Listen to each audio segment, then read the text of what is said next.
नमस्कार दोस्तों, सुमित भारद्वाज क्लासेस में आप सभी का फिर से स्वागत है। तो आज हम सॉल्यूशन करने वाले हैं जो आपका रीट का पेपर हुआ था 2011 का। तो 2011 वाला पेपर का हम सॉल्यूशन करेंगे। इससे पहले जो आपका 2018 का पेपर हुआ था उसका भी सॉल्यूशन हम कर चुके हैं। जिस बच्चे ने नहीं देखा है, नीचे डिस्क्रिप्शन के अंतर्गत लिंक मिल जाएगा, उसको भी जाकर आप देख सकते हैं। तो चलिए सबसे पहले हम इसमें ईवीएस देखते हैं और ईवीएस के यहाँ से आपको पता भी चल जाएगा और नीचे से आप 2018 की भी देख सकते हैं। पहला क्वेश्चन दिया कि एकल परिवार से क्या तात्पर्य है। तो साथ ही साथ मैंने क्या है आपकी एडिशनल इंफॉर्मेशन भी ऐड की हुई है, तो उसको भी करेंगे। तो देखिए एकल परिवार क्या होता है। सबसे पहले आपको पता होना चाहिए कि जो संयुक्त परिवार का लघु रूप ही जो होता है उसको हम एकल परिवार कहते हैं। मतलब क्या कि संयुक्त परिवार के विघटन के कारण ही एकल परिवार का जन्म हुआ है और एकल परिवार में पति पत्नी तथा उनके अविवाहित बच्चे क्या है रहते हैं। तो इस प्रकार से इसका राइट आंसर क्या हो जाएगा, पति पत्नी और उसके अविवाहित बच्चे जो हैं वे रहते हैं। तो इसका मतलब राइट आंसर जो है बी जो इसका राइट आंसर हो जाएगा। नेक्स्ट क्वेश्चन पूछा कि तंबाकू की आदत किससे होती है। वैसे तो आप सभी को पता है तंबाकू का संबंध किससे होता है, निकोटीन से होता है। ये आप सभी को पता होगा, पर मैं आपको क्या है इसके बारे में इंफॉर्मेशन भी बता देता हूँ। देखिए तंबाकू का नियमित सेवन करने से तंबाकू में उपस्थित निकोटीन की मात्रा से तंबाकू की खाने की क्या है आदत पड़ जाती है। नेक्स्ट क्वेश्चन है भारत में लड़के व लड़कियों की विवाह योग्य न्यूनतम आयु क्या है। ये सेम क्वेश्चन 2018 में भी आपसे पूछा गया और यहाँ भी आपसे क्वेश्चन पूछा गया। तो इसका आंसर क्या हो जाएगा, लड़कों की एज कितनी है 21 है और लड़कियों की एज कितनी है 18 है। तो इसका राइट आंसर क्या हो जाएगा, एज जो इसका राइट आंसर हो जाएगा भाई। नेक्स्ट है राजस्थान के लोगों का मुख्य व्यवसाय क्या है। तो चार ऑप्शन आपके सामने दिए हुए हैं। तो मैं राइट आंसर बताने से पहले आपको कुछ इन्फॉर्मेशन शेयर करता हूं कि जो राजस्थान के लोगों का प्रमुख व्यवसाय कृषि है और राज्य की लगभग 73% जनसंख्या कृषि कार्यों में लगी हुई है। खाद्यान्न व उद्योगों के लिए भी कच्चा माल कृषि उत्पादों से ही क्या है प्राप्त होता है। बाजरा, मक्का और चना उत्पादन में राजस्थान का देश में महत्वपूर्ण क्या है स्थान है। तो इस प्रकार से जो एक्स्ट्रा जो इन्फॉर्मेशन थी वो भी आपसे पता चल गया। जैसे कि कई बार पूछ लेता है लगभग कितने प्रतिशत जनसंख्या क्या है कृषि पर है, तो 73% जनसंख्या। ठीक है भाई। तो राइट आंसर क्या हो जाएगा, इसका राइट आंसर डी जो है हो जाएगा। नेक्स्ट है राजस्थान में निम्न में से किस स्थान पर शक्कर बनाने का कारखाना नहीं है। शक्कर बनाने का कारखाना कहां पर नहीं है, देखिए निम्बाहेड़ा के अंतर्गत शक्कर बनाने का कारखाना नहीं है, नहीं तो भोपाल सागर के अंतर्गत भी है, उदयपुर के अंतर्गत भी है, केशोराय पाटन के अंतर्गत भी है। तो इस प्रकार से बी इसका जो है राइट आंसर हो जाएगा। तो यहाँ से आपको पता चल रहा होगा कि जो राजस्थान जीके के भी क्वेश्चन पूछे जा रहे हैं। चलिए पहले पूरे क्वेश्चन कर लेते हैं फिर आएंगे इन पे। नेक्स्ट है ठगी अथवा अनुचित व्यापारिक व्यवहार होने पर हमें शिकायत करनी चाहिए। तो कहाँ पर करनी चाहिए, जहाँ पर आपके साथ ठगी हो या अनुचित व्यापारिक व्यवहार हो। तो इसकी हम इंफॉर्मेशन शेयर करते हैं। देखिए ठगी अथवा अनुचित व्यावहारिक व्यवहार होने पर हमें उपभोक्ता संरक्षण मंच को क्या है अपनी शिकायत दर्ज करनी चाहिए। नेक्स्ट है राष्ट्रपति द्वारा राज्यसभा में कितने सदस्य मनोनीत किए जाते हैं। तो ये तो आप सभी को पता ही होगा, राष्ट्रपति कितने करता है 12 करता है राज्यसभा के अंतर्गत। तो राइट आंसर क्या हो जाएगा, बी जो है राइट आंसर, सॉरी ए जो है इसका राइट आंसर हो जाएगा। तो इसकी इंफॉर्मेशन देख लेते हैं कुछ एक्स्ट्रा। देखिए वर्तमान समय में राज्यसभा के सदस्यों की संख्या 245 है। इनमें से 12 सदस्य राष्ट्रपति द्वारा मनोनीत किए जाते हैं। ये ऐसे व्यक्ति होते हैं जिन्हें कला, साहित्य, विज्ञान, समाज सेवा या सहकारिता के क्षेत्र में विशेष ज्ञान या अनुभवी होते हैं। तो इनको क्या है 12 राष्ट्रपति के द्वारा चुना जाता है। तो इस प्रकार से ये भी आप देख सकते हैं। नेक्स्ट क्वेश्चन दिया जिला जिला उद्योग केंद्र किस योजना के तहत शहरी एवं ग्रामीण युवकों को रोजगार मुहैया कराता है। तो भाई ये एक योजना भी दी गई, तो बताइए किस योजना के तहत यह कराता है। देखिए प्रधानमंत्री रोजगार योजना के अंतर्गत शहरी व ग्रामीण युवकों को रोजगार मुहैया कराने की बात कही गई है और इस योजना का शुभारंभ 1993 ईस्वी के अंतर्गत क्या है हुआ था। तो कब हुआ था? 1993 में हुआ था। किसके द्वारा? प्रधानमंत्री रोजगार योजना के द्वारा। ठीक है भाई। नेक्स्ट क्वेश्चन है, संसार में अधिकतम ट्यूबवेल किस देश के अंतर्गत है? अगर हम बात करें संसार में सबसे ज्यादा ट्यूबवेल भारत के अंतर्गत ही क्या है पाए जाते हैं। कुछ इंफॉर्मेशन देख लेते हैं हम। देखिए, संसार में अधिकतम ट्यूबवेल भारत में है और 55.68% सिंचाई का कार्य ट्यूबवेल के द्वारा ही क्या है होता है। उत्तर प्रदेश में ट्यूबवेल से सर्वाधिक सिंचाई होती है, जहां 84 से 93 लाख हेक्टेयर तक भूमि की सिंचाई इनसे ही की जाती है। तो इस प्रकार से हर क्वेश्चन के साथ मैंने कुछ एडिशनल भी इंफॉर्मेशन दी हुई है, तो भी आपको फायदेमंद होगी। नेक्स्ट है, गणगौर का त्योहार कब मनाया जाता है? ये राजस्थान जीके का है, तो इसको भी देख लेते हैं। देखिए, गणगौर का त्योहार चैत्र सुदी प्रथमा से शुरू होकर चैत्र शुक्ल तृतीया को समाप्त होता है और गणगौर की सवारी जयपुर और बीकानेर में धूमधाम से निकलती है। होलिका दहन के बाद गणगौर का त्योहार आरंभ हो जाता है। तो ये इससे रिलेटेड मैंने फुल इन्फॉर्मेशन क्या है आपको बता दी है। तो राइट आंसर भी आपको मिल गया होगा। ठीक है भाई। तो नेक्स्ट क्वेश्चन देखते हैं, राजस्थान में झीलों की नगरी किसको कहा जाता है? तो देखिए, उदयपुर को झीलों की नगरी कहा जाता है। यहाँ कई सुंदर झीलें अवस्थित हैं, जिसमें पिछोला हो गया, फतेह सागर हो गया, जयसमंद हो गया, राजसमंद हो गया, उदय सागर, पूछतलाई बड़ी का तालाब हो गया और स्वरूप सागर जैसी कई झीलें इसके अंतर्गत क्या हैं अवशिष्ट हैं। और डायरेक्ट राइट आंसर आपको क्या हो जाएगा? उदयपुर को झीलों की नगरी कहा जाता है। नेक्स्ट है, विजय स्तंभ किसने बनवाया था? इसके बारे में आप सभी को पता होगा, महाराणा कुंभा के द्वारा क्या है यह बनाया गया था। तो इसका राइट आंसर ए हो जाएगा। देख लेते हैं एक बार इसके बारे में भी। विजय स्तंभ राणा कुंभा ने मालवा के सुल्तान महमूद तथा गुजरात के सुल्तान अहमद शाह पर 1440 ईस्वी में अपनी विजय के समर्थी चिन्ह के रूप में बनवाया था। इसके बाह्य भाग में धार्मिक शिलालेख व नक्काशी का कार्य अति सुंदर व दर्शनीय है भाई। नेक्स्ट क्वेश्चन है, निम्नलिखित में से यातायात संकेत का क्या अर्थ है? ये आपको एक पिक्चर दी गई है और बोल रहा है कि इसका अर्थ क्या है। तो इसका अर्थ है सकरी पुलिया। तो इसका राइट आंसर क्या हो जाएगा? डी हो जाएगा। वैसे मैं इसके अंतर्गत चारों ऑप्शन दिए हुए हैं, जैसे मुख्य सड़क हो गया, रेलवे क्रॉसिंग हो गया, पैदल पारपथ हो गया। तो इन सभी की क्या मैं बता देता हूँ इन सभी के बारे में। देखिए, मुख्य सड़क की पिक्चर ऐसी होती है, यहाँ पर आप देख सकते हैं। पैदल परिपथ की पिक्चर ऐसी होती है, ये भी आप देख सकते हैं। रेलवे क्रॉसिंग की ये होती है, ये भी आप देख सकते हैं। और आपसे लास्ट में पूछा क्या गया था, ये पिक्चर दी गई थी और पूछा था किससे संबंधित है, तो इससे संबंधित है। तो इस प्रकार से अगर कोई और भी पूछता है तो हम आसानी से क्या है इनके बारे में बता सकते हैं। नेक्स्ट है, कंप्यूटर से रिलेटेड भी क्वेश्चन दिए गए। हमने 2018 के पेपर में देखे कंप्यूटर से रिलेटेड 4-5 क्वेश्चन दिए गए थे। यहाँ पर भी आपको कंप्यूटर के क्वेश्चन देखने मिल रहे हैं। हालांकि इजी है। एटीएम की फुल फॉर्म बताइए, सभी को पता होगा, बताने की जरूरत नहीं है। ऑटोमेटेड टेलर मशीन जो इसकी फुल फॉर्म होती है, तो ए जो इसका राइट आंसर हो जाएगा।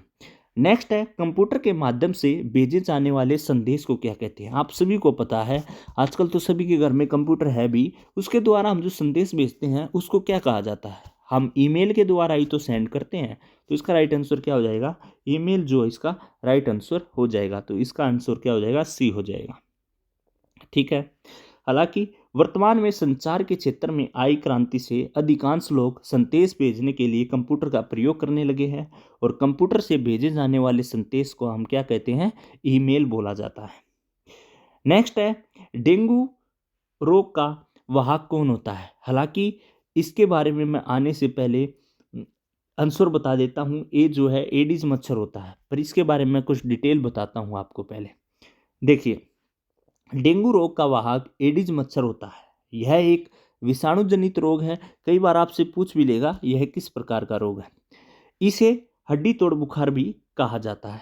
इस बुखार में आंखों, पेशियों या सिर तथा जोड़ों में क्या है? दर्द होने लगता है। तो इसका राइट आंसर आपको भी पता चल गया होगा। जो इसकी साथ के साथ जो इन्फॉर्मेशन बनती थी वो भी हमने देख ली। नेक्स्ट क्वेश्चन है, मनुष्य के शरीर की जैव रासायनिक प्रयोगशाला कौन सी होती है? अगर हम मनुष्य के शरीर की जैव रासायनिक प्रयोगशाला की बात करें तो यकृत जो है, लीवर जो है, वह हमारा क्या है, राइट आंसर हो जाएगा। क्या हो जाएगा? लीवर। तो राइट आंसर क्या हो जाएगा? बी जो हमारा राइट आंसर हो जाएगा। देखिए, लीवर मनुष्य के शरीर की जैव रासायनिक प्रयोगशाला है। लीवर कोशिकाएं आवश्यकता से अधिक अमीनो अम्लों तथा रुधिर की अमोनिया को यूरिया में परिवर्तित करके उत्सर्जन में मुख्य भूमिका निभाता है। तो इसके बारे में भी आपको पता चल गया। इस प्रकार से यहाँ से हर बार जो हमने देख रहे हैं कि साइंस के भी क्वेश्चन यहाँ पर क्या है, दिए जा रहे हैं। नेक्स्ट है, पल्स पोलियो कार्यक्रम का उद्देश्य क्या है?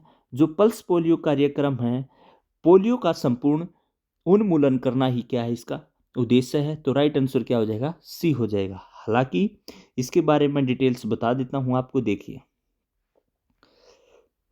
नेक्स्ट है, कश्मीरी चोगा किसे कहते हैं? फिरन जो है, इसको हम कश्मीरी चोगा कहते हैं। कश्मीरी चोगा होता क्या है या फिरन क्या होता है? देखिए, फिरन वो होता है जो कि पूरा पैरों तक क्या है, ढका रहता है, उसको बोलते हैं।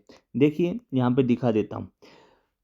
फिरन एक पारंपरिक परिधान है जो वहाँ के स्त्री व पुरुष दोनों के द्वारा पहना जाता है। यह परिधान दो भागों में बटा होता है जो पैर तक लंबा होता है। तो इसको आप देख सकते हैं, आपने देख भी रखा होगा। फिर है, कुत्ता मछली का आवास कहाँ पर होता है? जो कुत्ता मछली होती है, ये समुद्र के अंतर्गत पाई जाती है। तो राइट आंसर क्या हो जाएगा? डी हो जाएगा इसका। इसके बारे में देखिए, इस प्रजाति की मछलियां मुख्यतः खारे पानी में पाई जाती हैं, जिनका मुख्य निवास समुद्र में होता है। नेक्स्ट है, सीएनजी की फुल फॉर्म बताइए। फिर ये आपका साइंस से क्वेश्चन आया, तो इसके बारे में भी आपको पता ही होगा। कंप्रेस्ड नेचुरल गैस जो है, इसकी फुल फॉर्म होती है। तो बी जो इसका राइट आंसर हो जाएगा। कुछ ये 2011 का पेपर है, इसलिए आपको थोड़ा इजी भी लग रहा होगा, क्योंकि भाई ये बहुत पहले का पेपर है। तो हालांकि इजी तो है ही, जिसने पढ़ रखा है, जिसने नहीं पढ़ रखा है तो उसके लिए मुश्किल है। नेक्स्ट क्वेश्चन है, वन्य जीव सप्ताह कब मनाया जाता है? ये तो पूछना ही था, ईवीएस का टॉपिक है। तो 1 अक्टूबर से 7 अक्टूबर तक क्या है, बनाया जाता है। तो राइट आंसर क्या हो जाएगा? ए हो जाएगा। देखिए, वन्य जीवों के संरक्षण के उद्देश्य हेतु प्रत्येक वर्ष 1 अक्टूबर से 7 अक्टूबर तक क्या है, वन्य जीव सप्ताह बनाया जाता है। नेक्स्ट है, राजस्थान जीके से पूछा गया। राजस्थान राज्य के राज्य वृक्ष, राज्य पक्षी और राज्य जंतु के बारे में बताइए। अगर हम राज्य वृक्ष की बात करें तो खिजड़ली के बारे में आपने खूब पढ़ रखा होगा, क्योंकि ईवीएस का कहीं से भी आप हो, ईवीएस के टॉपिक के अंतर्गत खिजड़ली का क्या है, जिक्र जरूर होता है। तो राज्य वृक्ष क्या है? खिजड़ली। तो ए जो हो जाएगा। राज्य पक्षी क्या है? गोंडवाना, जो 2018 में पूछा गया था। तो ये इसका राइट हो जाएगा। राज्य जंतु क्या है? चिंकारा, ये इसका राइट हो जाएगा। तो इस प्रकार से ए जो इसका राइट आंसर हो जाएगा। नेक्स्ट है भाई, पदार्थ की किस अवस्था में अणुओं के मध्य की दूरी न्यूनतम होती है? तो देखिए, सबसे पदार्थ के किस अवस्था में अणुओं के मध्य की दूरी, अगर हम इनका क्रम देखें तो क्रम क्या होता है? देखिए, इनका क्रम होता है ठोस, द्रव और गैस। ये होता है भाई इनका क्रम। तो सबसे न्यूनतम पूछिए तो सबसे न्यूनतम कौन हो जाएगा? ठोस हो जाएगा। तो राइट आंसर क्या हो जाएगा? ए हो जाएगा। देखिए, ठोसों में अणुओं के मध्य की दूरी न्यूनतम होती है, इसलिए इनका आयतन तथा आकार निश्चित होता है। पदार्थ की तीनों अवस्थाओं में अणुओं के मध्य की दूरी का क्रम इस प्रकार से है: ठोस, द्रव और गैस। तो ये आप क्या है, आसानी से देख सकते हैं। नेक्स्ट है, कौन सा राज्य टाइगर स्टेट के नाम से जाना जाता है? ये तो आप सभी को पता ही होगा। टाइगर स्टेट के नाम से किसको जाना जाता है? मध्य प्रदेश को जाना जाता है। और यहाँ पर लगभग 1000 से ज़्यादा क्या है, आपको टाइगर मिल जाएंगे। तो इसका राइट आंसर क्या हो जाएगा? डी हो जाएगा। नेक्स्ट है, निम्नलिखित में से किसका वेग अधिकतम होता है? अगर इनकी बात करें तो इनमें से सबसे ज़्यादा वेग किसका होता है? प्रकाश का होता है। इस पर आने से पहले मैं इसके बारे में आपको कुछ इन्फॉर्मेशन बताना चाहता हूँ। देखिए, प्रकाश का वेग लगभग 3 × 10⁸ मीटर प्रति सेकंड होता है निर्वात में। वायु तथा निर्वात में प्रकाश की चाल सबसे अधिक होती है।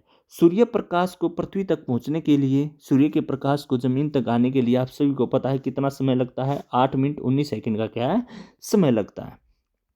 सौर सेल द्वारा किस ऊर्जा को विद्युत ऊर्जा में बदला जा सकता है?